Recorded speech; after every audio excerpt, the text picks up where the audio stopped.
KV Ramanarao గారు రచించిన సింహ గారి ఎకోసిస్టమ్. రాబోతున్న తుఫాన్ సూచన అప్పుడే మొదలైంది. వాతావరణ శాఖ అంచనాల కంటే ముందే ఆ రోజు పొద్దున్నుంచి ఆకాశం మబ్బేసింది. ప్రస్తుతానికి ఆహ్లాదకరంగానే ఉంది. కంపెనీ వారి ఎలక్ట్రిక్ కారు చాణక్యపూర్ రింగ్ రోడ్డు మీద నెమ్మదిగా జారిపోతూ ఉంది. యువ డ్రైవర్ చందు నింపాదిగా నడుపుతూ ఉన్నాడు. వెనక సీట్లో సింహ గారు అలసి ఉన్న ఓపిగ్గా రోడ్డుకు రెండు వైపులా ఉన్న నిర్మాణాలను పరిశీలిస్తూ ఉన్నారు. చాణక్యపూర్ కొన్ని వ్యాపార సంస్థలు ఒక కంపెనీగా ఏర్పడి కొత్తగా అభివృద్ధి చేసిన బిజినెస్ జోన్ను 8 చదరపు మైళ్ళ విస్తీర్ణంతో నగరానికి దూరంగా ఉన్న ఆ ప్రాంతాన్ని మొన్నటిదాకా మేకల కోన అనేవారు. అది 2 పొడవాటి కొండ వరుసల మధ్య ఏర్పడిన సమతల ప్రదేశం. సరైన దారి, నీటి వసతి లేకపోవడం వల్ల ఇదివరకు ఇక్కడ మానవ నివాసాలు లేవు. చుట్టుపక్కల వాళ్ళు మేకలు మేపుకునేవాళ్ళు. టెక్నాలజీ పెరిగి సరిహద్దులు మరింత తెరుచుకొని విదేశీ సంస్థల పెట్టుబడులతో ముందుకు రావడంతో నగరానికి ఒక కొత్త బిజినెస్ జోన్ అవసరమైంది. అప్పటికే నగరం అన్ని వైపులా పెరిగిపోయి స్థలం కొరత ఏర్పడటంతో మేకల కోన విమానాశ్రయానికి అటువైపుగా దగ్గరగా ఉండటంతో కంపెనీ వారి దృష్టి దాని మీద పడి మన పూర్వ మేధావుల పట్ల గౌరవంతో దానికి చాణక్యపూర్ అని కూడా పేరు పెట్టేసి దానిలో నిర్మాణం పూర్తయి బహుళ అంతస్తుల ఆధునిక గాజు ఆఫీసు భవనాలు పెట్టేసి రింగ్ రోడ్లు, వాటి నుంచి రేడియల్ రోడ్లు, భూగర్భ కరెంటు లైట్లు, నీటి పైపులు, డిజిటల్ కేబుళ్ళు, బయట నుంచి హైవేలు వేసేశారు. గేటెడ్ అపార్ట్మెంట్లు, విల్లాలే కాక స్టార్ హోటళ్ళు, కన్వెన్షన్ సెంటర్లు, మాల్స్, బార్లు లాంటివి మొదలైపోయినాయి. ఆసుపత్రులు, పార్కులు, ఇంటర్నేషనల్ స్కూల్స్ కూడా వచ్చేసాయి. చాణక్యపూర్ అత్యాధునికంగా, శుభ్రంగా తళతళలాడుతోంది. అయితే ఇవన్నీ ఆషామాషిగా రాలేదు. ఒక అంతర్జాతీయ నిపుణుల సంస్థ తయారు చేసిన పథకం ప్రకారమే వచ్చాయి. ఆ సంస్థకు ముఖ్య సలహాదారు సింహ గారు. ప్రపంచమంతా తిరిగిన ఆయనకు ఇలాంటి విషయాల్లో అనుభవం, ముందుచూపు హెచ్చు. నెరిసిన జుట్టుతో, దళసరి కళ్ళద్దాలతోటి, చిన్న పొట్టతో సూట్లో తిరిగే సింహ గారు హుందాగా ప్రతిరూపం. మనుషులకు తరచుగా పొరపాట్లు చేసే బలహీనత ఉంటుందని, కృత్రిమ మేధస్సుతోటి, యంత్రాలతోటి వ్యవస్థలు నిర్మిస్తే అద్భుత ఫలితాలు వస్తాయని ఆయన విశ్వాసం. అయితే ఆయనకు మెదడు తప్ప మనసు లేదని, నిపుణులను కూడా మనుషులుగా చూస్తాడని, తక్కువ స్థాయి యంత్రాలుగానే పరిగణిస్తాడని విమర్శ ఉంది.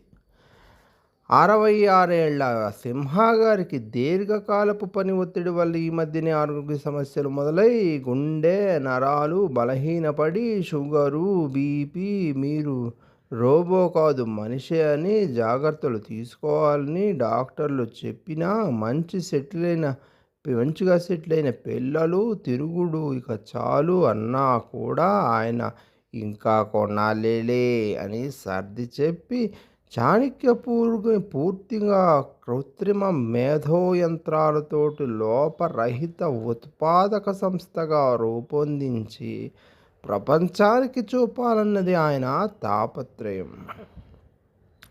ఆస్ట్రేలియాలో పని ముగించుకొని చాణక్యపూర్కి వడలిపోయి వచ్చిన సింహ గారు విరామం లేకుండా 2 రోజుల నుంచి విడివిడిగా పరిశీలనలు చేస్తూ, చివరి రోజు మధ్యాహ్నం మొత్తంగా తిరిగి చూస్తూ, అంతా బాగుంది కానీ ఎక్కడో ఏదో లోపం ఉందని, దేంటో తెలియటం లేదని ఆయనకు ఆకాశంలో మబ్బులు గాఢమై వెలుగులు తగ్గింది.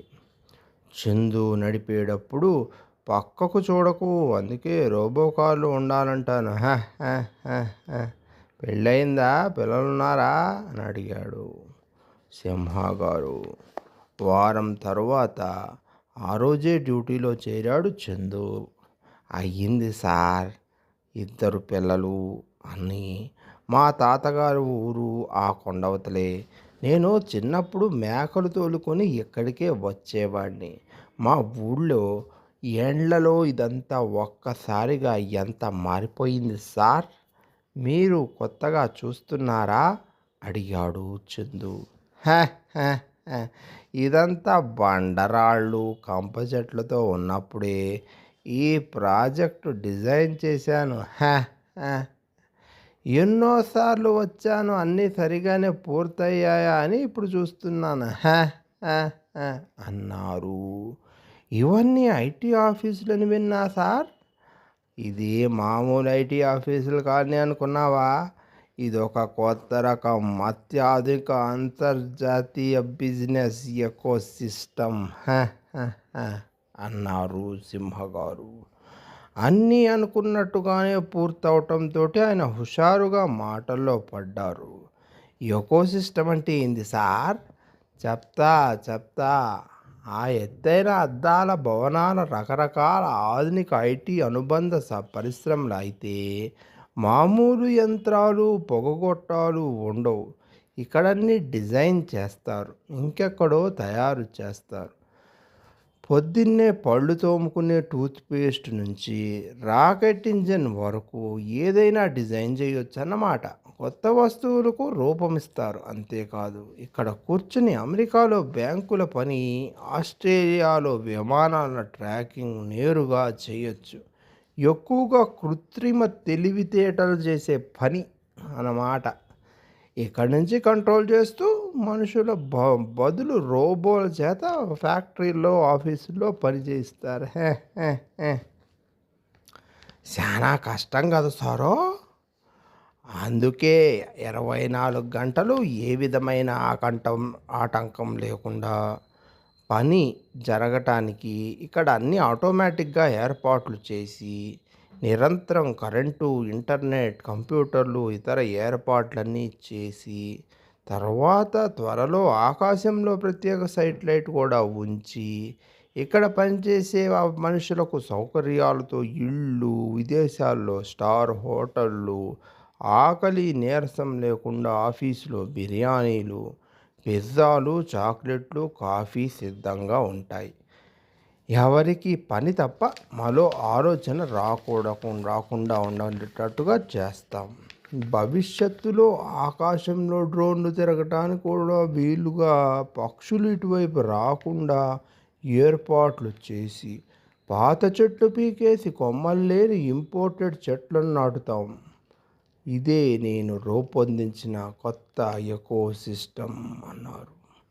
మాటల్లోనే కారు సింహగారి ఆఫీసుకు చేరింది. బ్యాగు తీసుకొని చందు కూడా ఆయనతో పాటు లోపలికి వెళ్ళాడు. ఆయన లిఫ్ట్ దగ్గరికి వెళ్ళగానే సెన్సార్ గుర్తుపట్టి అదే తెరుచుకొని ఇద్దరు ప్రవేశించాక అదే పైకెళ్ళి 11వ అంతస్తు దగ్గర ఆగింది. రూమ్ ముందుగా నిలబడగానే గాజు తలుపు తెచ్చుకొని లోపలికి వెళ్ళారు. బెరుకుగా తలుపు దగ్గరే నిలబడ్డాడు చందు. సింహగారు టేబుల్ దగ్గర కూర్చొని ల్యాప్టాప్ తెరిచి రిమోట్ నొక్కారు. ఎదురుగోడ మీద రంగు బొమ్మల గ్రాఫులు, అంకెలు వచ్చాయి. గోడ మీద ఆయన కొంత మాట్లాడాక, ఇక్కడి ఫ్యాక్టరీలో రోబోలకు పని ఇచ్చి తమలో సగం మంది పక్కన పెట్టినందుకు కార్మికులు ఆందోళన చేస్తామంటున్నారు అన్నాడు. దానికి సింహగారు, ఫ్యాక్టరీని కొంతమేరకే కదా ఆటోమేట్ చేశాం. ఆ వర్కర్లను తీసేయకుండా జీతాలిచ్చి రిటైర్ అయ్యే వరకు రోజంతా ఫ్యాక్టరీ క్లబ్లో ఆడుకుంటూ టీవీ చూస్తూ హాయిగా కాలక్షేపం చేయమంటున్నాం. ఇంకేంటంట? మరోసారి లీడర్లతో మాట్లాడి మనం కొత్త దారిలో వెళ్ళేటప్పుడు కొత్త సమస్యలు వస్తాయి, వాటిలోనే పరిష్కారం వెతుక్కోవాలి అన్నారు. ఆ తర్వాత విదేశీయులు గోడ మీదకి వచ్చారు. ఇంగ్లీష్లో ఏదో చర్చించాక వెళ్ళిపోయారు. సింహగారు లేచి, పద హోటల్కి వెళ్దాం అన్నారు. అంతా బాలనాగమ్మ 3D సినిమాలాగా ఉంది సారు అన్నాడు చందు. టెక్నాలజీ మహిమ, 5 ఏళ్ల తర్వాత చూడు రోబోలతోనే చర్చలుంటాయి నవ్వారు సింహగారు. కిందకొచ్చి కారు ఎక్కారు. కారు బజార్లోకి వచ్చింది. ఈ బార్లు, జిమ్లు, టెన్నిస్ క్లబ్బులు ఎందుకు సార్ అన్నాడు డ్రైవర్. ఇక్కడి నిపుణులు రోబోలైతే వీటి అవసరం ఉండేది కాదు. కానీ మనుషులే గదా! రిలాక్స్ అవ్వకపోతే ఆరోగ్యం, సామర్థ్యం తగ్గిపోదూ? మరి మాల్సు, నకల షాపులు? ఉద్యోగం చేయని గృహిణుల కోసం. వాళ్ళు భర్తలను డిస్టర్బ్ చేయకుండా కాలక్షేపానికి వేరే క్లబ్బులు కూడా పెడుతున్నాం. అలాగే పిల్లలకి పార్కులు, గేమింగ్ సెంటర్లు. ఎకోసిస్టమ్ బాగానే ఉంది కానీ మా బైకులు, ఆటోలను లోపలికి రానీయకుండా పెద్ద గేట్ నుంచే ఎలక్ట్రిక్ బస్సులు పెట్టేసినారు. అవన్నీ అన్ని చోట్లకు పోవు. పనివాళ్ళు శానా దూరం నడవాల. ఆ పైన కార్డు వాడాల. కార్డు మర్చిపోతే ఇంటికి పోవాల్సిందే. ఈ పద్ధతి తీసేయండి సారు. బైకులు, ఆటోలతో ట్రాఫిక్ తలనొప్పి. పొల్యూషన్ ఉంటే విదేశీయులు రారు. ఎలక్ట్రిక్ కార్లు లేని మీలాంటి డ్రైవర్లు, క్లర్కులు, నర్సులు, పనివాళ్ళు బస్సుల్లో లోపలికి రాక తప్పదు. భవిష్యత్తులో అన్ని రోబోలే చూసుకునే వరకు మీ మాకు మీతో అవసరం తప్పటం లేదు. ఏం చేస్తాం? అయినా మీరు తినటానికి, నిద్రపోవటానికి లోపలే డార్మెటరీ వస్తువులు కనిపించాం కదా. మా సేఫ్టీకి, మీ విశ్రాంతికి కూడా అవసరమే కదా. మీ ముందు చూపు వేరే సారు. మనిషి ఇంకా సుఖంగా ఉండాలని ఆరాటపడుతూనే ఉంటాడు. అందుకోసం సైంటిస్టులు కృత్రిమ తెలివిని, టెక్నాలజీని పెంచుతూనే ఉంటారు. మేము దాన్ని వాడుకలోకి తెస్తూనే ఉంటాం. త్వరలోనే మనుషులు లేని వంటిళ్ళు, మనుషులు లేని షాపులు, మనుషులు లేని ఆసుపత్రులు, ఆఫీసులు లాంటివి ఎన్నో వస్తాయి. అంతేనా? నీకు ఏ కూర ఇష్టమో, నీ కొడుక్కు సరిపోయే పెళ్లి కూతురు ఎక్కడుందో కూడా మీ ఫోన్లోనే చూపించేసే రోజులు వస్తాయి. మరో మనిషి తోడు లేకుండా సుఖంగా కూర్చొని రోబోలతో అన్ని పనులు చేయించుకోవటం ఊహించుకొని మనుషులట్లా ఉండగలరా అనుకొని నవ్వుకున్నాడు చందు. చీకటి పడింది. మబ్బులు కమ్మేసి గాలి స్తంభించింది. సింహగారు అలసట వల్ల మాట్లాడడానికి ఇబ్బంది పడుతున్నారు. రేపు పొద్దున 6కి ఎయిర్పోర్ట్కి బయలుదేరాలి. రాగలవా చందు? నిదానంగా అడిగారు సింహగారు. పెద్ద తుఫాను అంటా ఉన్నారు. అట్లాంటిది వస్తే ఈ కోన్లో గాలివాన శానా ఉద్ధృతంగా ఉంటుంది. మా తాత చెప్పేవాడు, బైకులో పోయి రావాలంటే కుదరదు. ఇంట్లో పిల్లోడికి బాగా జ్వరంగా ఉంది. అయినా ఈ రాత్రికి హోటల్ వెనక డార్మిటరీలో ఉండాలేమో. అయ్యో! సింహగారిలో అడుగున ఎక్కడో ఉన్న మనిషి ఓ క్షణం పైకి వచ్చాడు. పర్వాలేదులేండి, మా బస్తీలో సాయంత్రం అవసరమైతే తెలియని మనుషులైనా ముందుకొచ్చి చేస్తారు అన్నాడు చందు. కారు అద్దం మీద టపటపామని పెద్ద పెద్ద చినుకులు పడ్డాయి. మాలాంటి చిన్న ఉద్యోగులకు, పనులకు ఇక్కడే ఇండ్లు కట్టించి మీ ఎకోసిస్టంలో చేరిస్తే బాగుండేది కదా సార్. రోజు 10 మైళ్ళు వెళ్ళొచ్చేది అందరికీ కష్టంగా ఉంది. అమాయకుడా, ఇక్కడ గజం స్థలం ఎంత అనుకున్నావు? నీ ఏడాది జీతం సరిపోదు. మేం కట్టించిన ఇక్కడి వస్తువులు ఖరీదులతో స్కూల్ ఫీజుల్లో మీరు బతకలేరు. పైగా ఈ ప్రాంతం బ్యాలెన్స్ దెబ్బతింటుంది. మీరు కూడా ఏనాటికైనా స్వయం కృషితో ఈ స్థాయికి ఎదగాలని, రావాలన్నదే నా ఆశయం చెప్పుకొచ్చారు సింహగారు. చందు నమ్మలేనట్టుగా చూశాడు. మీ ఆశయం గొప్పదే కానీ ఇప్పటి నుంచే మమ్మల్ని దూరం పెట్టి అన్నిటికీ మిషన్లే నమ్ముకోవటం ప్రమాదం లేదా సార్? అత్యాధునికమైన టెక్నాలజీ అంతా చూసుకోగలదు. సెంటిమెంట్లు పెట్టుకుంటే ముందుకు వెళ్ళగలమా? డ్రైవర్ లేని కార్లు వచ్చేసాయి కదా నవ్వారు సింహగారు. కారు 7 నక్షత్రాల హోటల్ పోర్టుకోలో ఆగింది. సింహగారు దిగి బ్యాగ్ అందుకుని ఏదో ఆలోచనలో పడి థ్యాంక్స్ చెప్పడం మర్చిపోయి తడబడుతూ లోపలికి వెళ్ళాడు. కీచు శబ్దం తుఫాను గాలి వేచడం మొదలైంది. రూముకు చేరిన సింహగారు అలసటగా అనిపించిన ఫోను, ఆన్లైన్ మీటింగ్లు ముగించేసరికి రాత్రి 10:30 దాటి కడుపులో ఎలాగో ఉండటంతో డిన్నర్ మానేసి నీరసంగా, తలనొప్పిగా, గుండెదడుగా ఉండి పని ఒత్తిడి తగ్గించుకోవాలి అనుకొని, మనిషి మేధస్సు పెరిగినంత వేగంగా శరీర పరిణామం చెందటం లేదు అనుకొని నిద్రకి ఉపక్రమించాడు. సాయంత్రం చివరగా చందు వేసిన ప్రశ్న ఆయన్ను వదలలేదు. అతిగా కృత్రిమ మేధస్సును నమ్ముకొని చిన్న ఉద్యోగులను పక్కన పెట్టేసి దూరంగా పెట్టడం సరైందేనా? టెక్నాలజీకి మనిషి బానిస అయిపోతే ప్రమాదమని హైడెగర్ సూచిస్తోందా? లేక వయసు పెరిగి తను అనవసరంగా ఆందోళన చెందుతున్నాడా? సింహగారు తేల్చుకోలేక ఆలోచనలు విదిల్చి కళ్ళు మూసుకొని మగతలోకి జారిపోయారు. పెరిగిన వర్షం కటికీ అద్దాన్ని తడుతోంది. అర్ధరాత్రి దాటాక సింహగారికి మెలకువ వచ్చి కడుపులో తిప్పుతోంది. తల తిరుగుతోంది. గుండెదడ పెరిగి ఒళ్ళంతా చెమటలు పడుతున్నాయి. టైం చూస్తే 1:30. అయితే ఆయన ఫోన్ అందుకుని ఆసుపత్రికి కాల్ చేస్తే అది వెళ్ళలేదు. హోటల్ రిసెప్షన్కి చేరారు. కాసేపు రింగ్ అయ్యాక నిద్రమత్తులో గొంతు పలికింది. తన పరిస్థితి చెప్పి అర్జెంటుగా అంబులెన్స్నో డాక్టర్నో పిలవమన్నారు. తోడు కోసం రూమ్ బాయ్ని పంపమన్నారు. అవతల మనిషి నిద్రపోతూ వదిలింది. మరో ఫోను ఎవరితోనో మాట్లాడి మళ్ళీ చేస్తా అని పెట్టేశాడు.